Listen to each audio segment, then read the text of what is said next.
on virtually every newsstand is a welter of misinformation which can wreck them for life.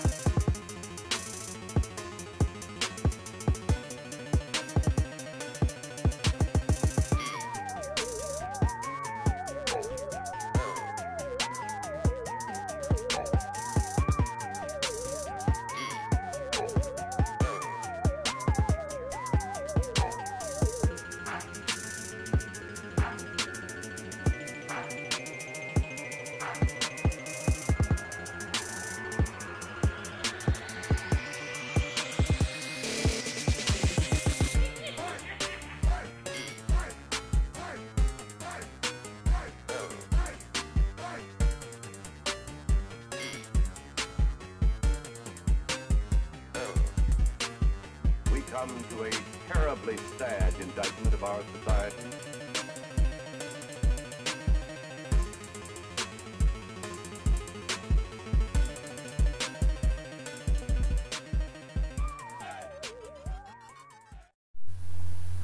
Our heroes and leaders are chosen from their childhood and brought out to us as if they were newly crowned royals. Yet they've already been schooled to be knights and bishops. Sacrifices to the grand chess game. On the surface, the serpent servants seem satisfied with playing their roles in their majesty's secret service, but beneath the exterior, they hide a secret association with demon spirits that allow them to hold their top star spots in exchange for something strange. Yes, even our idols have hidden idols of their own. The bull god, the twins, or Janus. Whether it's in Sade's video for the sweetest taboo, or in Earth, Wind, and Fire's songs, you can find the evidence of these other beings. In the African community, there's some special women. They call them Iyalaje. It means women who have special powers to see the future, to see front and back.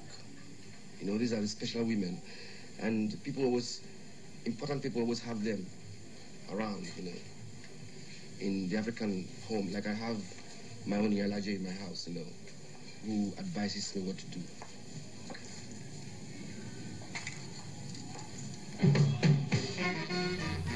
We mistakenly celebrate the mysterious religion of Africa instead of learning the historic and cultural connection and how to properly apply it.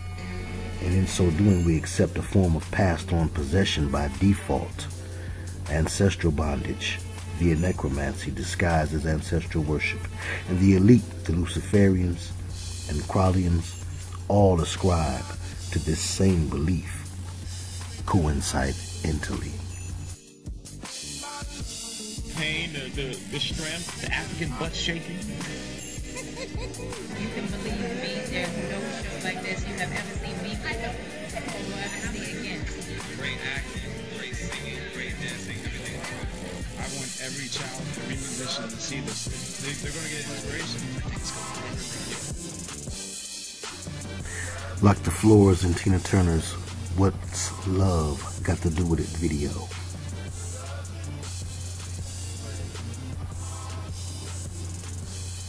In the backgrounds and cameos back and forth video,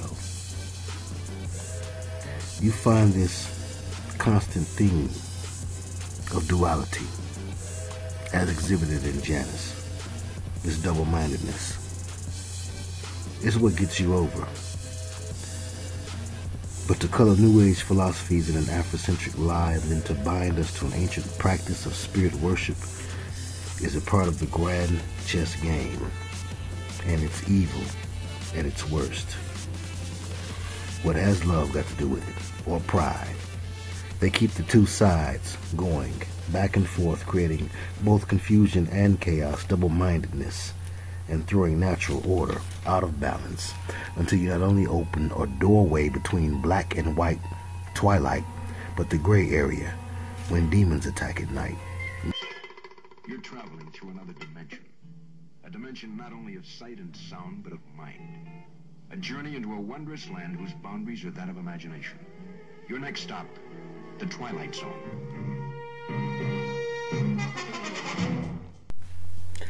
The aim of the game and the way it's designed is to cause you to wander and wonder in your mind.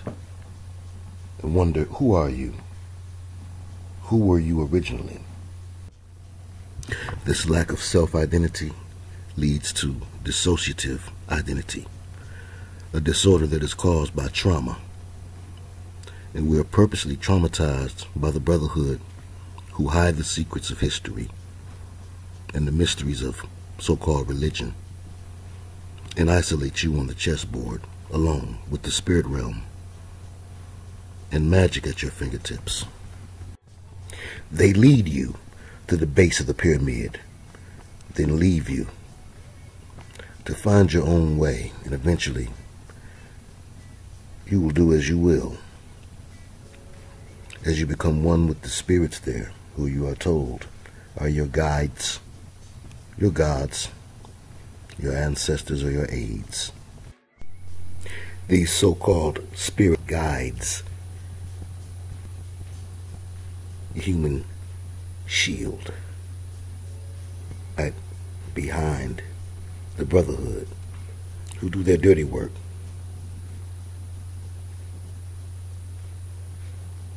And adorn their buildings with the images of these gods, to honor them as the true source of their power, their industry and inspiration. Part man, part serpentine, seen atop windows and doors, doorways, entrances, portals, gateways.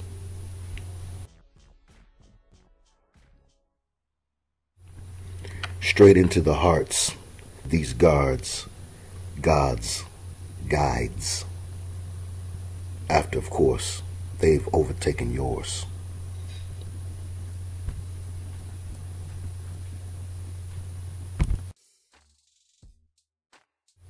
By force, from the unholy dwelling plane of the spirit realm that surrounds us, they watch unblinking and attempt to isolate, deceive, and overtake you. Like the pagan entity Janus, these watching spirits can change, transform, infiltrate, and imitate those around you, like a man-faces, even family members, both alive and deceased. Hence their use of ancestral worship as a disguise for necromancy. The documentary and book A Trip into the Supernatural by Roger Murnau confirms the Brotherhood's use of spirit worship.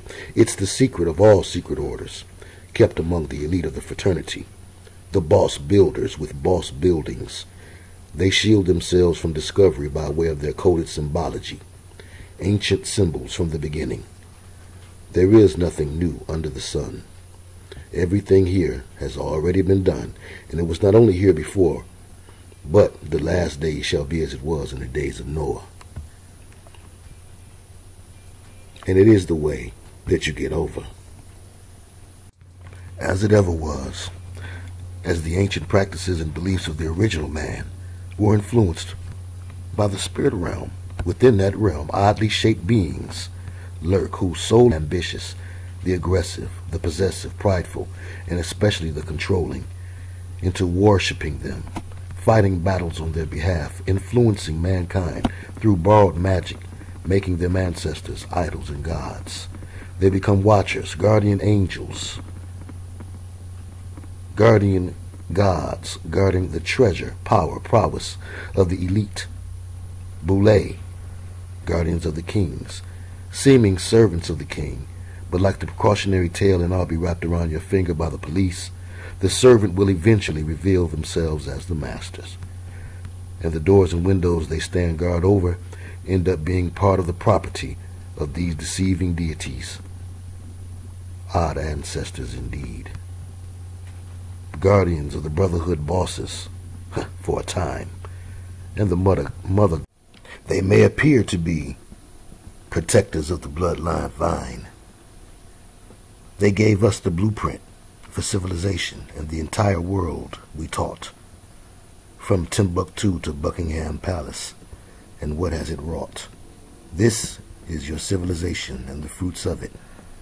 Elite controlling the starving masses.